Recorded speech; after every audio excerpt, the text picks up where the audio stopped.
Ó Maria concebida sem pecado, corremos a vós. em nome do Pai, do Filho e do Espírito Santo.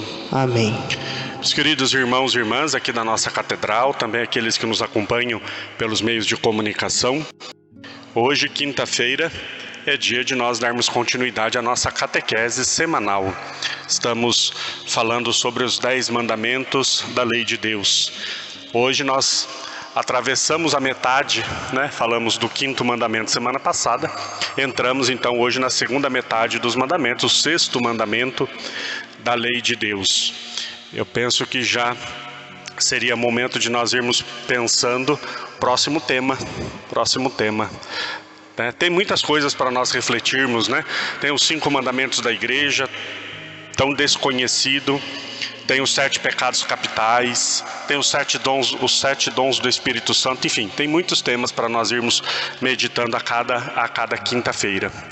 Pois bem, hoje então nós vamos falar sobre o 6º mandamento. Não cometerás adultério. É o modo do Antigo Testamento. Para nós foi um pouco adaptado. Não pecar contra a castidade. Eita, mandamento polêmico nos nossos tempos.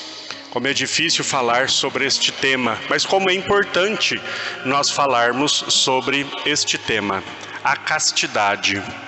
Hoje banaliza-se muito este mandamento, se faz uma relativização muito grande também, enfim, mas é importante nós falarmos sobre esse mandamento. Primeiro, é importante nós definirmos o que é castidade e diferenciar a castidade do celibato. Castidade é o correto uso da sexualidade humana. Esta é a castidade, a pureza na sexualidade humana. Quem é chamado a viver a castidade? Todas as pessoas. Todas as pessoas são chamadas a viver a castidade, cada um segundo a sua vocação. As pessoas casadas são chamadas a viver a castidade? Sim, são chamadas a viver a castidade, Então a castidade, ela não é o celibato. O celibato é outra coisa que nós vamos explicar depois. A castidade é o uso correto da sexualidade, é a visão correta desta expressão humana dentro dos planos de Deus, Então, como é que um casal vive a castidade? Vivendo a sua sexualidade de forma saudável e madura. Primeiro que nós sabemos que o sexo, essa expressão humana, é querida por Deus, foi criada por Deus, para que dentro do sagrado matrimônio possa ser uma forma do casal se manter unido e ao mesmo tempo o modo como gerar vida. O sexo, a sexualidade dentro do casamento tem 2 funções. Algumas pessoas hoje até acusam a igreja de forma errada, dizendo que a igreja só vê a sexualidade para a procriação, para gerar filhos. Não é a visão correta. A igreja entende que a sexualidade tem 2 funções. A união do casal, a realização pessoal, primeiro, e segundo, desde que esteja aberto à vida. Aqui é que está o ponto.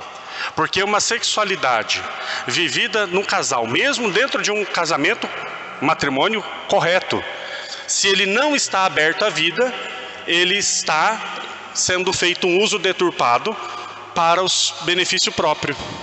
É um uso egoísta de uma faculdade dada por Deus, que é capaz de gerar vida.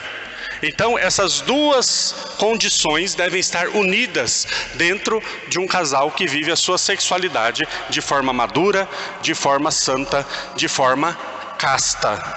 Para a união do casal, a realização pessoal, mas desde que esteja aberto a gerar vida. Então, primeira coisa, a castidade é isso. Nós não vamos entender a castidade, nós não vamos entender a vivência correta da castidade se nós perdermos de vista a dignidade da pessoa humana. E aqui, na verdade, entra todos os pontos de todos os mandamentos, mas nós falamos bastante sobre isso quando refletimos sobre o 5º mandamento, sobre não matar. né? E dizia, não matar não é só tirar a vida da pessoa, né? Quando eu desejo mal para o outro, quando eu perco de vista o valor que o outro tem, isso é um pecado contra o mandamento de não matar. Pois bem, a castidade também. Quando eu perco de vista a sacralidade do outro, que também é templo do Espírito Santo, na liturgia de ontem São Paulo nos falava isso, né? Vocês são templos do Espírito Santo. Então, quando eu vivo a castidade é quando eu vejo essa dimensão no outro, e não vejo o outro como um objeto, e não vejo o outro como algo ou alguém para satisfazer os meus desejos. Essa é a vivência correta da sexualidade e a vivência correta da castidade. O mandamento, ele tem essa abrangência maior do que tudo. Por isso, pecar contra a castidade vai muito além dos pecados propriamente ditos em um ato sexual ou em um ato de outro tipo. Mas o pecado contra a castidade vai quando eu não valorizo a dignidade do outro. Repito, mesmo dentro de um casamento, mesmo dentro de um matrimônio, quando a sexualidade é vista de forma egoísta, quando a sexualidade é vista de uma forma de uma autorrealização venérea, momentânea, é um pecado contra a castidade. Né? Quando um casal tem uma vida saudável, mas busca em outros lugares, busca de outras formas também essa realização, também é um pecado contra a castidade, a qual todos são chamados. Então a castidade, resumindo, ela está em vista da dignidade do ser humano, ela está em vista de uma visão correta de qual é a finalidade da nossa sexualidade. Essa é a castidade católica cristã, que é diferente do celibato. Eu dizia que eu ia dizer a diferença, né? O celibato já é a abstinência da vida sexual, que aí é pedido aos sacerdotes, é pedido também aos religiosos e religiosas que fazem o voto de castidade, né? Ontem no meu Instagram eu coloquei lá uma possibilidade das pessoas me fazerem perguntas, e uma pergunta foi justamente essa: por que os padres não se casam? Interessante essa pergunta. Muitas pessoas, né, não sabem por que nós padres não casamos, por que nós fazemos o voto de celibato. Primeiro, que o padre não se casa, são 3 motivos pelos quais o padre não se casa. O primeiro motivo pelo qual o padre não se casa é porque ele se identifica com Jesus Cristo, né? E como Jesus Cristo, ele é o esposo da igreja, então o sacerdote também, na pessoa do sacerdote, o padre é casado com a igreja toda. Segundo, nosso Senhor no Evangelho disse que no céu ninguém vai se dar em casamento ou casar. Os fariseus fizeram aquela pergunta para Jesus, né? A mulher que foi casada, depois ficou viúva, casou novamente, ficou viúva, e na ressurreição ela será esposa de quem? Jesus falou: vocês estão enganados. No céu ninguém se casa ou se dá em casamento. No céu nós seremos como anjos. Então nós, padres, antecipamos essa realidade última da nossa condição para já este mundo. Então aqui nós já vivemos como viveremos depois no céu. E terceiro, porque o padre, ele tem uma disponibilidade total para com a igreja e para com o seu ministério. Então são essas as razões pelas quais o padre não se casa. Então o padre vive o celibato.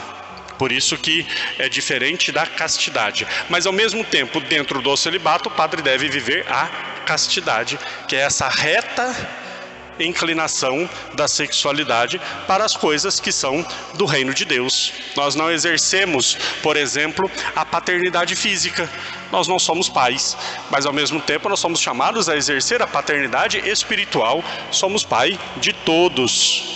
Por isso, o sacerdote, quando vive o seu celibato, ele acaba tendo uma vocação frutífera, acaba tendo uma vocação que abrange todas essas realidades. Pois bem, o 6º mandamento, como eu dizia, ele tem sido muito deturpado. Hoje em dia tem-se uma visão muito limitada da sexualidade como uma mera necessidade momentânea, uma realização ali, né, de um ato simples, descomprometido, de um ato muitas vezes desconectado de uma vida, onde as pessoas acabam se envolvendo em relações com com quem mal conhece, com quem mal tem afinidade, porque o mundo hoje coloca para nós que esta realização é a mais plena de todas. Isso é um erro gravíssimo, muito pelo contrário. Nós estamos vendo uma juventude vazia, uma juventude sem sentido, uma juventude totalmente desvalorizada para si mesmo e para o outro, porque se vê como objeto e vê o outro como objeto. E nós perdemos a sacralidade do ser humano. Então a vivência deste mandamento nos ajuda muito a hoje nós entendermos o valor que cada pessoa tem, o valor que nós temos diante de Deus e que somos templos do Espírito Santo, somos templos de Deus. Que nós possamos voltar a valorizar este mandamento, como todos os outros, é graça de Deus, e que nós possamos, a partir de uma vida casta, testemunhar ao mundo que a nossa vida está voltada para o céu, onde as realidades são eternas e não passageiras e momentâneas, como infelizmente tem se vivido. Que Deus nos abençoe, faça de nós homens, mulheres castos, para que essa pureza do nosso coração nos permita cada vez mais ver as belezas de Deus. Louvado seja nosso Senhor Jesus Cristo. Para sempre seja louvado.